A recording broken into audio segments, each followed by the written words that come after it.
Faut pas que je tousse pendant la vidéo. Kinako. Heureusement, personne n'a éternué.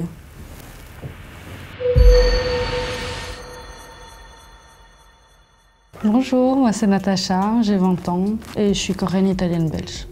Et moi c'est Fifi, j'ai 20 ans et je suis d'origine chinoise. Bonjour, je m'appelle Sophie, j'ai 20 ans et je suis étudiante en pâtisserie.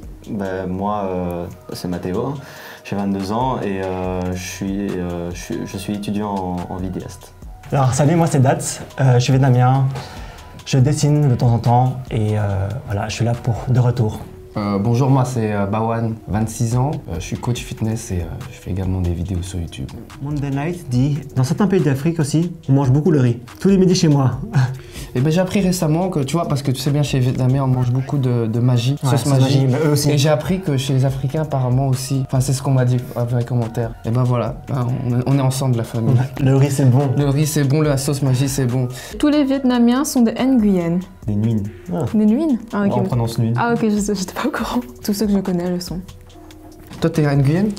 Techniquement ouais. Ah ouais? Techniquement ouais, mais après voilà, c'est pas tout le monde qui est des Nguyen. Non, moi je suis, ma mère c'est une Nguyen, moi je suis un Truong, enfin mon père est Truong, donc mais c'est vrai, là je pense 50% des Vietnamiens sont des Nguyen.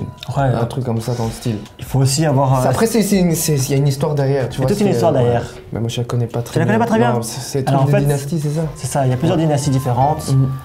Dernière dynastie en compte, c'était la dynastie de Minman, c'était la dynastie donc, avec les Nguyen. Et d'autres dynasties avec les Tran, donc c'est pour ça que généralement il y a soit de Nguyen, soit de Tran, donc c'est pour ça qu'en fait les gens s'appellent comme ça déjà. Et pourquoi il y a autant de gens qui sont appelés Nguyen ou Tran ou je ne sais quelle dynastie, c'est qu'en fait A few moments later. C'est pour ça qu'il y a autant de gens qui s'appellent Nguyen, mais c'est pas pour autant qu'ils sont tous de la même famille. Et voilà. Merci pour ce cours d'histoire. Rafou gamin, pourquoi le coronavirus ne durera pas? Parce qu'il est made in China. Pas mal. Ouais, pas mal. J'ai une collègue aide-soignante asiatique tout à fait adorable, gentille, impliquée dans son travail, première chambre de la première minute de garde, et dégage Ching Chong, retourne chez toi, je veux pas être malade. Voilà. Je connais quelqu'un qui était dans le bus, un groupe de filles de secondaire monte dans le bus et se cache directement tout le visage en disant « Oh, coronavirus, coronavirus » et le fuit quoi. Enfin, c'est arrivé à un point où ça en est triste quoi, mais... On est vu comme des parasites en fait. Ouais. La meuf elle est aide-soignante, donc justement elle est là pour te soigner, elle est là pour faire attention, et le type directement je veux Ching Chong, déjà là c'est vraiment un message de haine qu'il est en train de dire, ouais, Ching Chong déjà. T'es là en mode ok, raciste, super sympa, des gars je veux pas être malade. Déjà... C'est ton aide-soignante. C'est ton aide-soignante, donc si elle te soigne pas, c'est toi qui tombes malade. Voilà, exact, non, ouais, c'est vraiment plus qu'une histoire de « on se prend des petites remarques dans la rue de temps en temps, une fois par mois ou une fois tous les 2 mois ». Là c'est vraiment constant, tous les jours, il y en a qui en souffrent à cause de ça. Et je suis pas en train de dire « ouais, on est des victimes à cause de ça » ou quoi, c'est juste que c'est fatigant. Non, mais réaliser un peu quoi, ouais, c'est fatigant à la longue. Et il y a des gens, genre moi personnellement pour ma maman j'ai peur parfois quand elle doit monter dans le bus ou quoi, qu'elle se prenne des remarques ou quoi. Ça nous blesse nous, que ce soit que ça nous atteint que nous ou que ce soit pour nos parents ou alors nos petits frères, nos petites sœurs qui sont à l'école, qui eux ne comprennent rien à la situation et qui se font chasser par leurs amis, qui eux-mêmes n'ont pas été bien informés par leurs parents quoi. Enfin c'est un moment, faut arrêter quoi, genre je sais pas. Jonas, voilà, vous mangez tous les animaux possibles et imaginables, même des chauves-souris. Vous allez pas nous la faire, s'il vous plaît. En gros, parce qu'on mange des animaux, c'est de notre faute quoi. Ouais, c'est de notre faute. Faut arrêter de faire une généralisation de tous les Chinois. Tous, en fait, les Chinois que je connaisse n'ont jamais touché à que ce soit une chauve-souris, un chien ou etc. Enfin, il y a vraiment des personnes. Ils sont pas mal intentionnés, c'est juste qu'ils comprennent pas vraiment la situation et les médias envoient des fausses informations en masse et du coup ils prennent peur et aussi parce que c'est l'effet de groupe que tout le monde a peur, du coup ils ont peur aussi. Ça a toujours été comme ça, les médias, ils aiment bien déformer les choses. Ouais, c'est ça. Et ils s'en foutent un peu que l'information soit pas complète ou exact. C'est juste le titre putaclic soit juste bien pour avoir de reçu, l'argent. ouais, c'est ça. Il y a les gens qui étaient racistes de base et qui n'ont pas attendu le coronavirus pour être racistes et pour nous dire des petites piques au quotidien, mais là maintenant ils ont une excuse quoi. Mais là ils ont, enfin c'est pas une excuse. Ils ont pas une excuse, mais ils peuvent parler plus fort. Ils ont trouvé leur excuse pour parler plus fort et pour dire des blagues racistes haut et fort, ouais, comme voilà. Kinako dit « Heureusement, personne n'a éternué ». Parce que honnêtement, mes parents aussi, ils ont un peu peur. Hein. Hein, quoi? Tu vois, j'ai l'impression que c'est la course à celui qui a le plus de likes sur le commentaire. Ouais, c'est ça aussi. Celui qui fait la meilleure blague raciste. Mais mes parents aussi, ils ont un peu peur quand ils savent que je vais voir d'autres asiatiques. Ils me disent « Le mieux, c'est de rester chez toi » ou genre de moins, ouais. Bon, ma mère, elle m'a rien dit, donc... Alors, Madara Tri HR6 dit « Smeh ». Mais quand on mange singe, chien, chat, chauve-souris, des vers de terre, des cafards, souris vivantes, poules vivantes, conoravirus, il veut dire Konora ou quoi? Konora, c'est Madara. Conoravirus de Zub Latfou. C'est de l'empathie sélective, hein, ça. C'est vraiment ça. Il est fan de Batman, on peut plus manger de chauve-souris, il aime bien les chiens. Par exemple pour le chien, parce qu'apparemment il y a plein de gens qui n'ont pas compris lors de la première vidéo. On mange pas des chiens domestiques. Des chiens qui sont à la maison, on n'élève pas des chiens domestiques avec beaucoup d'amour, etc. Et puis on le met dans une soupe. Non, ça n'existe pas ça. Mais ce sont des chiens qui sont élevés comme ils ont été élevés, comme pour ici les vaches, les moutons, tout ce qui est bétail, etc. a été élevé pour être mangé. Alors, il faut pas savoir que la cruauté animale, elle n'est pas qu'en Asie. Je ne sais pas si vous avez déjà regardé des documentaires PETA, des documentaires un peu vegan. La cruauté, ça fait partout. Évidemment, c'est totalement dommage. Nous, on n'est pas pour. Hein. On n'est pas là pour dire « Oh non, c'est bien ce qu'ils font, faut continuer de faire ça ». C'est vraiment plus facile de voir la faute chez le voisin que la faute chez soi, en fait. Les gens qui écrivent ce genre de commentaires, faut savoir se remettre en question, tu vois. C'est en mode, c'est eux, mais moi, qu'est-ce que je mange aussi, tu vois. C'est ça.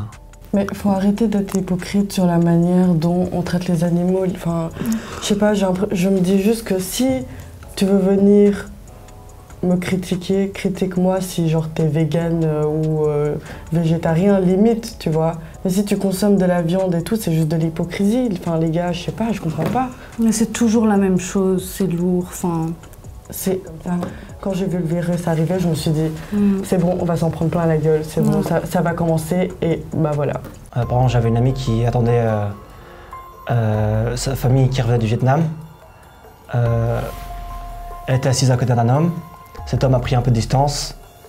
Elle n'a pas compris pourquoi. Elle se dit, bon, elle va un peu vérifier, voir pourquoi le monsieur a peur. Elle s'est un peu approchée, le gars a encore reculé. Du coup, comme une gamine, elle a voulu encore vérifier plus loin, elle a été toussée, le gars est parti. Par exemple, l'oncle de ma copine, là, sont revenus de Chine récemment, ils ont voulu prendre un taxi, et le taximan leur a demandé « vous revenez d'où ?» Vu qu'ils sont asiatiques, tu vois. Ils ont dit Chine, et il a dit « désolé, je peux pas vous prendre ». Tu vois, c'est une certaine méfiance. Ouais. Ça, je peux comprendre d'un côté. Ouais, moi aussi je peux comprendre, franchement, ouais. Mais les moqueries dans la rue, ça, je ne peux pas accepter. Ça n'a pas lieu d'être, clairement. Comme j'expliquais là tout à l'heure, mon beau-frère qui s'est fait, enfin, comment dire, on a essayé de se moquer de lui dans le tram, ça ne se fait pas. Il y a une amie à moi qui sort avec un Coréen, ils vont dans un parc et ils se font dégager du parc parce qu'il est coréen. Non, je suis pas d'accord en fait. Il faut briser les clichés sur les asiatiques parce qu'ils sont faux, sauf celui du sexe. Là, non, pas du tout, c'est tout petit, désolé.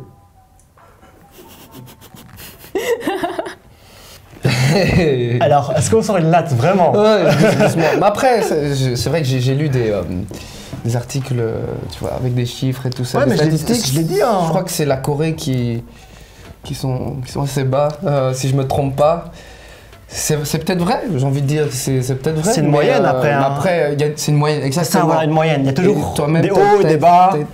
T'as étudié la statistique, tu sais comment ça se passe, il y a toujours des exceptions. Dans les tailles, dans l'étude là, c'est que l'Asie de l'Est, généralement, qui ont des pénis plus petits.